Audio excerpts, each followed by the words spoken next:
The PM said for a while, let's all get vaccinated. We can essentially treat this as the flu at that point. And yet both Greg Hunt and Scott Morrison have warned against sort of hope of opening borders even once we are all vaccinated. So what's going on there? Well, I think the problem is simple. It's just that the solution is complicated, isn't it? I mean, the problem is that while we haven't got a supply problem with the AstraZeneca vaccine, we do have medical advice that suggests it's inappropriate for use for under 50s. And while we have secured increased supplies of the Pfizer vaccine, we know that the majority of that won't come now until Q4 this year. So that's why we need to consider a mass vaccination rollout program that starts in Q4. Potentially, we could do mass vaccination rollouts for our most vulnerable communities, like our Indigenous communities. Potentially, we could do something, as Clare was talking about, for the aged care workforce too. But, of course, we've had to readjust that. You look at the aged care workforce, the average age there is 46. So, of course, you can't now give that workforce the AstraZeneca vaccine, or at least give them the option for an additional vaccine, and that's in short supply. This isn't a problem that's unique to Australia. We know that the problem is, of course, that there is a global environment of demand for vaccines all over the place. Australia's in an extraordinarily good position. We have had only one death from COVID-19 in the last since January this year, so the urgency is less great. But of course, what we want to do is see the economy open up, see the borders open up, and that is going to require just on that, though, an because that was the efficient question, rollout of borders vaccination program. What we heard from Greg Hunt is even if everybody is vaccinated, the borders won't necessarily open up. So, well, I think that the Prime Minister was quite clear that there are options. There are options there to, potentially, if you're vaccinated, to be able to travel and come back and quarantine at home for 14 days. Now, that would obviously take the pressure off the hotel quarantine program, and that's a good thing. They don't have a home to go to. Well, that's right. But he did say that there was.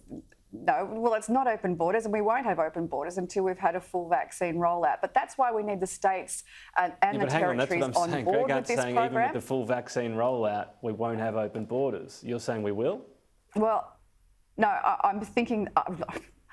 I'm sorry, I haven't heard what Greg Hunt said on this, but what I can tell you is that if we have a full vaccine rollout, well, then we've got a better chance to open the borders gradually and make the decisions that we need to make, as long as we get the states and territories on board. And that's why National Cabinet has been put into operational mode again, rather than just maintenance mode. Clare, so on this point, what's left for the Labor criticism? Is it just get Moderna, because Johnson & Johnson's off the shelf now, apparently? Yeah, I mean, Tom, there are so many things that have been stuffed up along the way here. I am genuinely shocked by how fast and how badly this all went off the rails. And of course, you would have been interviewing Labor politicians who, for the last year, have been trying to offer constructive ways that this program could be done better, could be done with more resilience effectively. And that included things like making sure that we've got the appropriate number of agreements, that we know best practice countries have got 6 agreements. We've got 4 here in Australia, 3 of which are actually sort of viable options for us now. Think, Tom, about the fact that, if we'd started to build an mRNA vaccine facility, so a facility that could manufacture something like Pfizer, that could have been up and running probably by now, but that wasn't done. Instead, we put all our eggs in the AstraZeneca basket, and now we're in this situation where we can't vaccinate many people. About that capability. A lot of people think it could take years. It's not that simple. So what do we actually, what do you actually know about RNA capability?